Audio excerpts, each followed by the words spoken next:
Ration கடை நேர்காணலில் என்ன நடந்தது அப்படிங்கிறதா இந்த வீடியோவில் நம்ம பார்க்க போகிறோம்.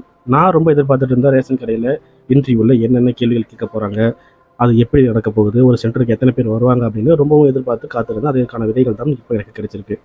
ஒரு சென்டருக்கு வந்து பார்த்தீங்கன்னா ஒரு குறைந்த ஒரு 1500 பேர் தான் வந்திருந்தாங்க ஒரு நாளைக்கு. அதில் கேட்கப்பட்ட கேள்விகள் அப்படின்னு பார்த்தீங்கன்னா ஒரு 5-6 கேள்விகள் வந்து பார்த்தீங்கன்னா எல்லாத்துக்கிட்டே ரிப்பீட்டடாக கேட்ட கேள்விகள்.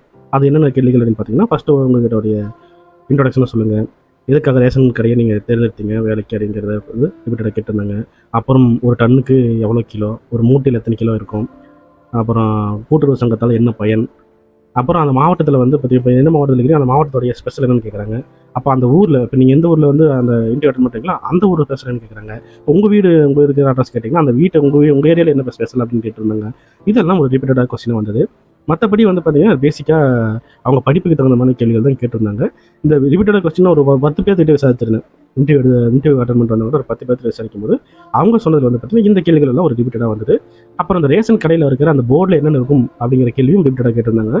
அதுக்கும் வந்து பார்த்தீங்கன்னா நான் எனக்கு தெரிஞ்ச ஒருத்தர் சொல்லியிருந்தேன், ரேஷன் கடை போர்டில் நீங்கள் எதுக்கும் ஒரு டைம் லிஸ்ட்டு பார்த்துட்டு போங்க, ஏன்னா அந்த ரேட்டெல்லாம் போட்டிருப்பாங்க அப்படிங்கிறதுக்காக அவங்க நெட்டில் எடுத்து வச்சிருந்தாங்க. இதுதான் அதையும் ஒரு டைம் பார்த்துட்டு போகணும்னு சொன்னால் அதே மாதிரி தான் அந்த போர்டில் யாரோட பேர் எழுதியிருக்கும், யாரோட ஃபோன் நம்பர் எழுதியிருக்குன்னு கேட்டிருந்தாங்க. அதெல்லாமே அவர் பார்த்துட்டு போனாலும் ஈஸியாக சொல்லிட்டாருன்னு சொன்னார். அதே மாதிரி தான் ரேஷன் கடை நேர்காணலில் நீங்கள் எத்தனை பேர் கடந்தீங்க அப்படின்னு தெரியல. ஸோ எத்தனை பேர் கடந்துருந்தீங்க வந்து சொல்லுங்கள். அதே மாதிரி உங்ககிட்ட என்னென்ன கேள்விகள், நான் சொன்ன மாதிரி கேள்விகள் கேட்டாங்களா இல்லை டிஃப்ரெண்ட்டான கேள்வி கேட்டாங்களா அப்படிங்கிறத மறக்காம கமெண்ட் பண்ணுங்கள்.